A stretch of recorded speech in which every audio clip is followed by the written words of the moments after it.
Queensland is bracing for more powerful storms after record rainfall there. Insurers have declared the event a catastrophe as they assess the weekend's damage. It's the sixth time the Insurance Council has declared a national catastrophe in just the past 5 months. Dalby, Applethorpe and Roma surpassed their February rainfall average, while Oakleigh and Warwick exceeded monthly averages in just one day. Stanthorpe, which ran out of water in January, could record up to 15 millimetres. Let's go live now to the Insurance Council. Campbell Fuller joins me. Thanks so much for your time. Appreciate it. You have declared this a catastrophe. What does that mean in practical terms? Good morning, Laura. What it means in practical terms is that insurers are pledging to escalate and give priority to all the claims that are occurring from the storm damage. And they've already received about 10,000 claims all the way from southeastern Queensland through to the south coast of New South Wales and also several hundred kilometres inland, including Canberra and the ACT. So we're looking at one of the widest spread storm systems of the past 5 or 6 years. So if you are affected by this storm, whether it's flood or rain, and you do have insurance, are you covered for mostly everything in terms of contents and the structure of your home?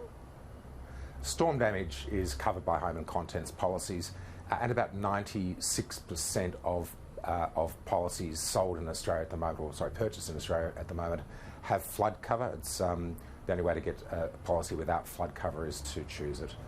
Yeah, very good point. There is many areas, particularly in southeast Queensland, that have flooded a number of times over the last couple of years.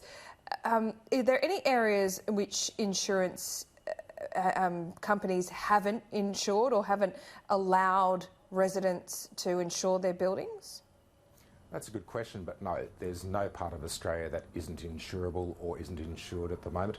But the point that you're making about communities that are regularly and predictably flooded is a signal to government in particular to put in place measures to reduce that risk through flood barriers and also through measures to make sure that the buildings we have in these communities are more resilient to these risks, whether those risks are storms, cyclones, bushfires or other forms of hazard. And we know that southeastern Queensland has been hit pretty hard by natural disasters. Just in the past 6 months we've had bushfires, we've had storms, and we have also had a very expensive hailstorm that hit a few months ago too. Australia's looking pretty disaster prone at the moment. What does that mean for insurance premiums? Every time we see an event like this, do premiums go up? No, they actually don't. It's insurers have been predicting this disaster season, have been getting ready for this disaster season since early 2019. And that was when the first indications were, the first warnings were, that we're heading into a long, hot, dry spell with an escalated bushfire risk. And then coming into January, February, March, the likelihood of cyclones, storms and floods also escalates.